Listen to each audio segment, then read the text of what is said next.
G'day and welcome to another edition of Leading and Growing Your Real Estate Business. Coach James Short here, aka Shorty, and welcome to another episode. Before we get underway, make sure you press subscribe so you can follow us on the YouTube, Spotify, or iTunes, or even jump on our email list. So who do we have today? We've got a special guest. This guy, I love him. He's a rock star. He is high energy, has high passion, so knowledgeable of his area. And he's a mover and a shaker. Like, watch this guy over these next couple of years because he is just booming in his area. So Marko Maric from one agency, Cronulla-Caringbah, is really taking his strides to a whole nother level. The deals that he's putting together, the team that he's building, the type of clients that he's working on. I'm so keen to find out his journey and what his vision is over this next little while. So Marko, dude, mate, so good to have you on the show, buddy. How are you? Mate, I'm good, Shorty. Thanks for the intro. I'm pumped, mate. I didn't think of myself as those things, but there you go. Love it. I love it. Now, mate, let's come clean. You're a young rock star, right? Yeah. You've hit the ground running. You're the principal there of one agency, Cronulla-Caringbah. Yeah, mate. How did you get into it? Like, what's the journey from today, from where you started? Share us a bit about that story. Sure, James. I will. Basically, mate, I started in real estate when I was 19. Finished school, started working with my dad's company, which is Gibrock. Basically, I was a Gibrocker in the interior fit-out company, so working in the city. And mate, two left hands was not good at that as a tradie. You know, it just didn't suit me. So I was reading books at the time, just thinking, how can I get out of this? I tried to get into the Defence Force because I was like, you know what, I'm going to get a decent enough pay package at the time. Thought I'd be able to buy myself a property, XYZ, didn't work out. They said I'm too immature to make that decision. So back into Gibrock. And look, all the books I was reading were saying, look, if you want to be successful, you got to learn sales. So then I was looking at the car sales or real estate. And my father, being the kind of strict gentleman he was, he goes, you know, you'll have to keep working. And I had to prove that I was going to, you know, be doing something else to stop working. So I bought a course to get my license online. You could do it at the time.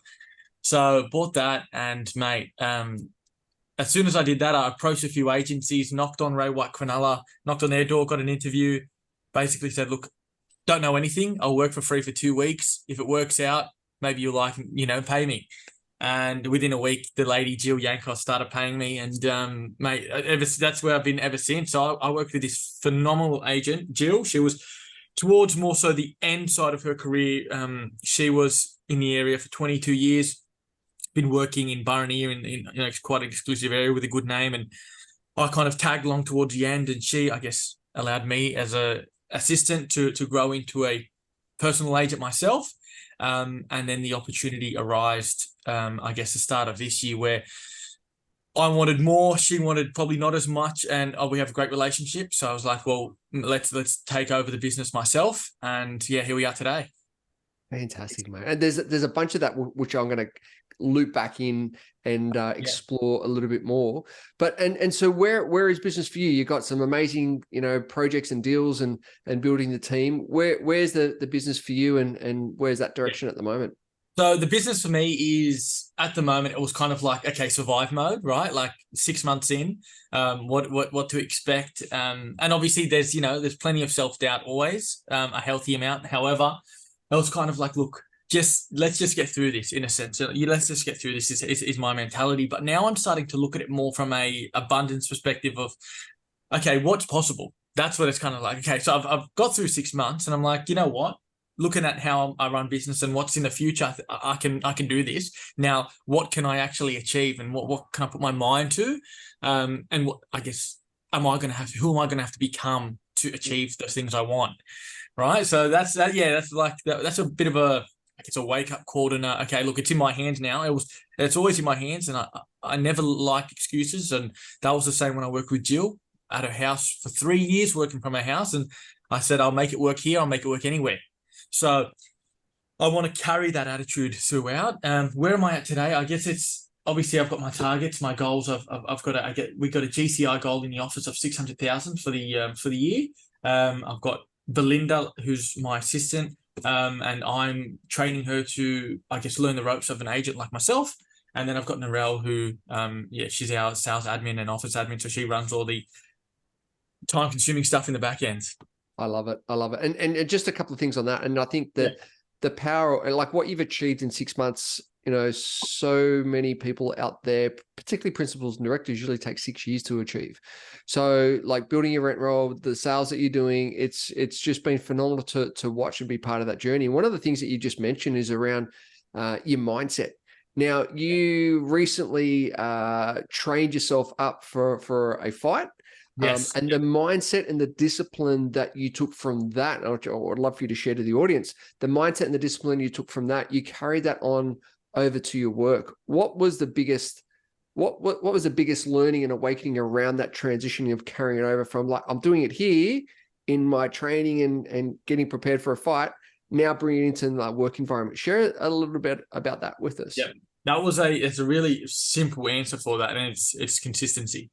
So it's just a consistent work. So it was that MMA fight that I scheduled. I had 20 weeks of training up to lead up to that, which, you know, I think was a substantial amount. However, that was Monday to Friday, 5:30 in the gym.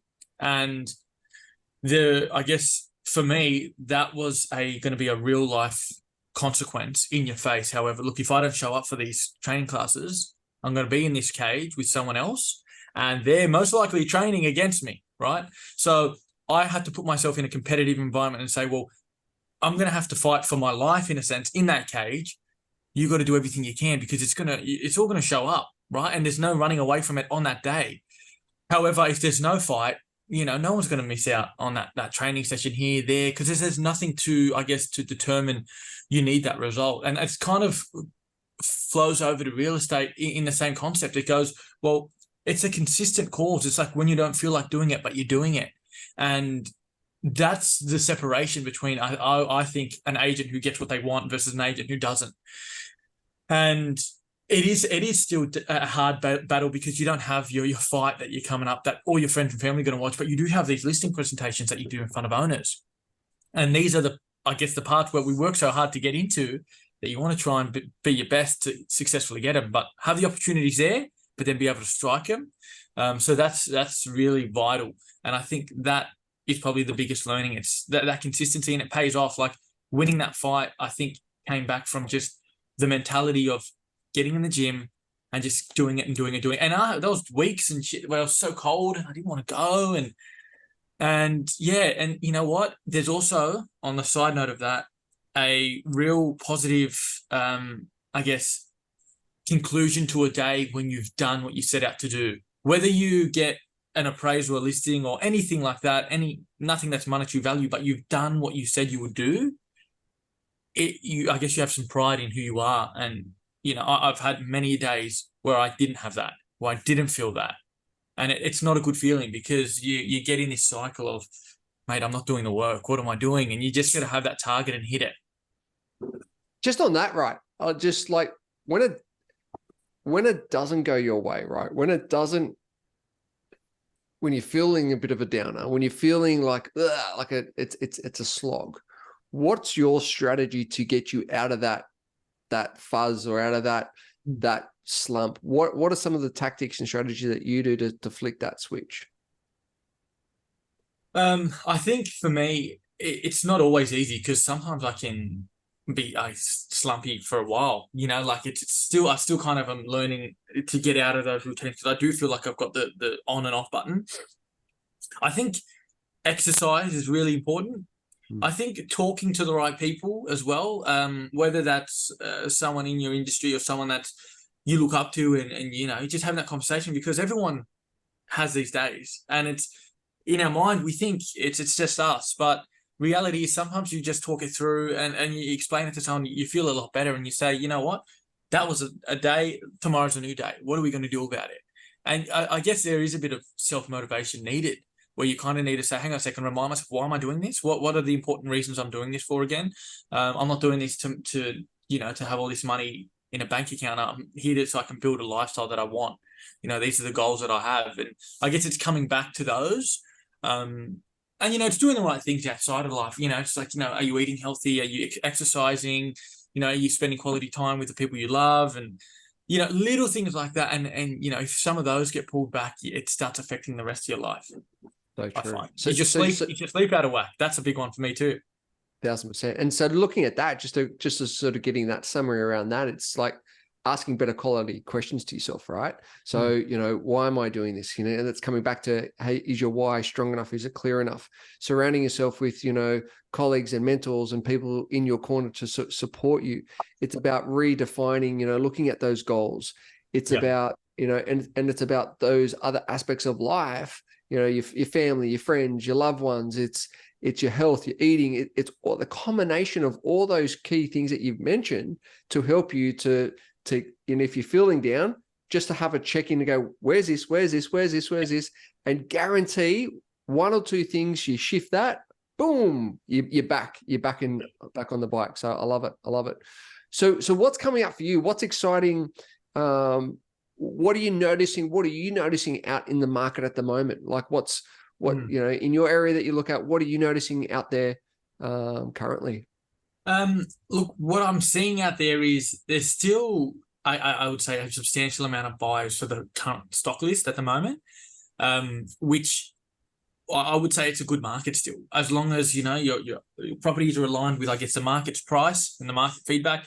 I'm still getting great results out there. From time to time, I had a few weeks ago an auction where we sold 230,000 above reserve, and that's purely because I guess we ran the auction. We had 5 registered bidders. We adjusted the price guide to the feedback throughout the campaign. So, I had a really big drop in price through the campaign.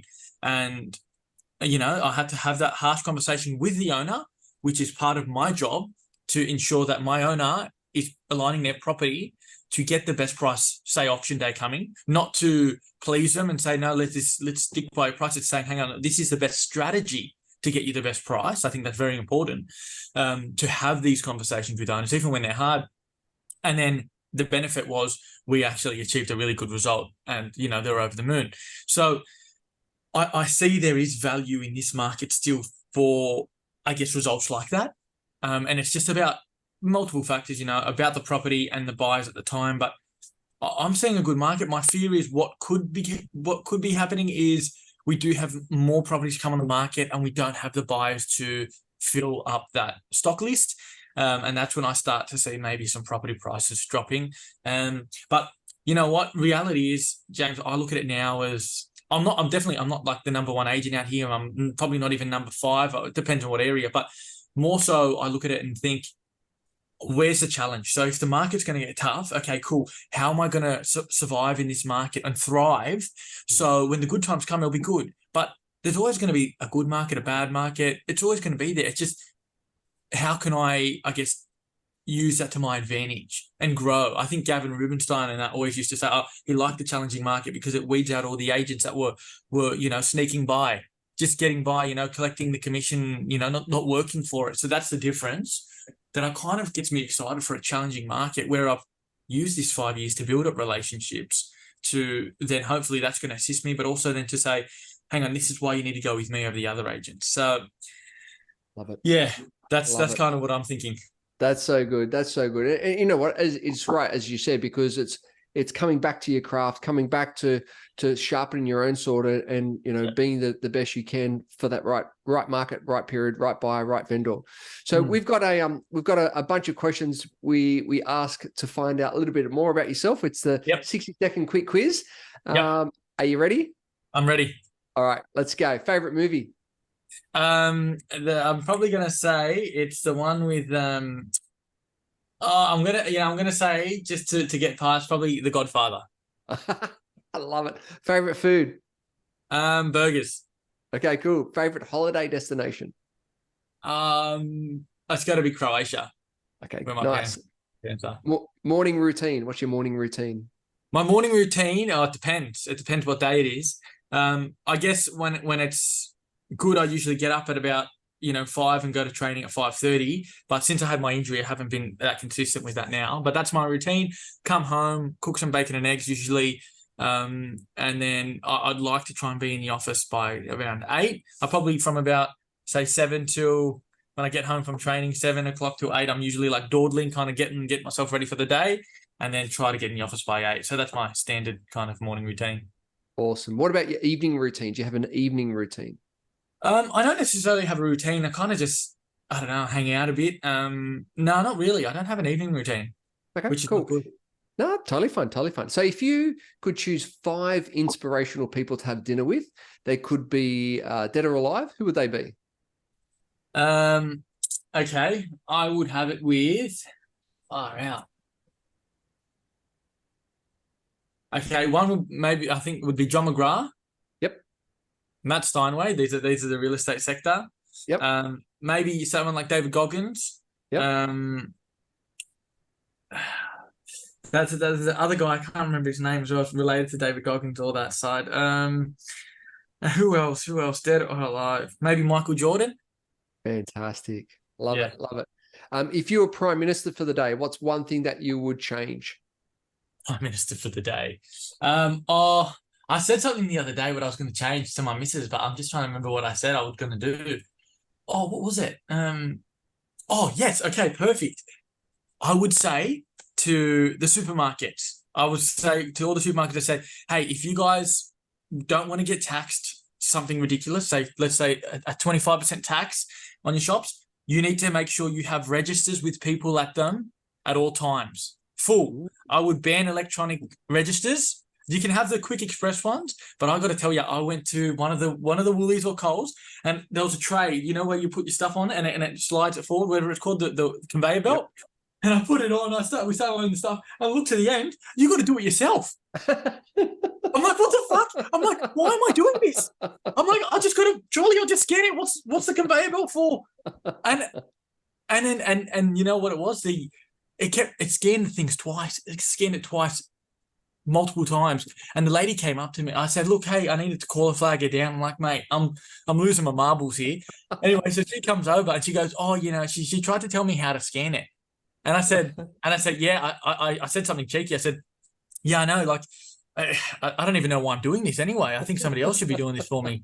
And then, yeah, she got the poos with me. But that's what I would change, and I'll do it straight away. And I think everybody in the country would be cheering because everyone's sick of that shit. Love it. I love it. Love it. So what's the best way that people can reach out and get in contact with you? Mate, I guess they can find me online on the internet. They can give me a buzz. My number's 0412 722 But yeah, mate, everything's on there. Facebook, website, Instagram. Yeah, mate, that's how you can find me. Love it. Fantastic. Any final words of wisdom? I think it's interesting. I seem more passionate about the supermarkets than real estate. I don't know. Yeah, no, look, I guess words of wisdom is don't compare yourself to someone who's 15 steps ahead of you. I find myself even today where, you know, you find yourself in this negative mindset, but I quickly remind myself that where are you, and compare yourself with you yesterday. And that's what you need to compare yourself with. It's good to have aspirations of, okay, where these people are at.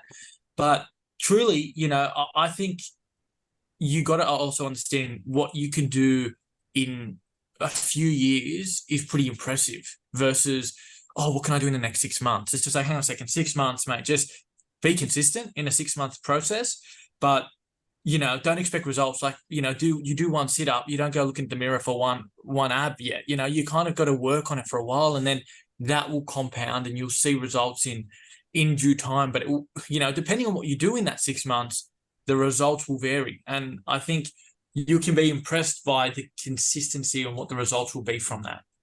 Love it. Love it. Marko from One Agency, Caringbah, Cronulla. Thank you for your time, mate. Always good to chat. You're a legend. You're a rock star. You're a superstar. Mate, Thank you, mate. Thank you once again. Dude. Thanks, Shorty. Bye, mate.